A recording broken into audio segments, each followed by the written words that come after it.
Tupo pamoja, kilimo pamoja, twende shambani, vijana wote, twende pamoja, twende pamoja, kilimo pamoja. Zaidi ya 65% ya Tanzania ni wakulima ambao wanajishughulisha na kilimo cha mazao, ufugaji na uvuvi. Rutuba ya kustawisha mazao ya kushiba. Ukasema twenzetu shamba, karahisisha upatikanaji wa pembejeo. Ukaweka mazingira bora na uhuru wa kuuza mazao. Ukatoa hata fedha za kununua mazao.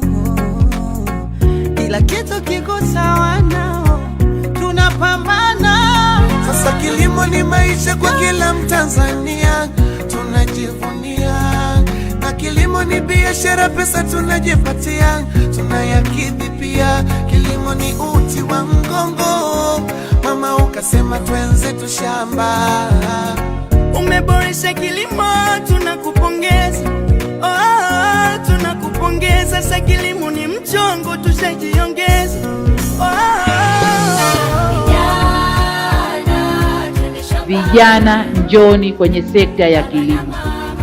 Tumejipanga kuwapatia mashamba, na mashamba hayo yatakuwa na hati. Hati zitatoka kwa majina ya vijana watakao kuja, ai kwa makundi au mmoja mmoja, lakini tutatoa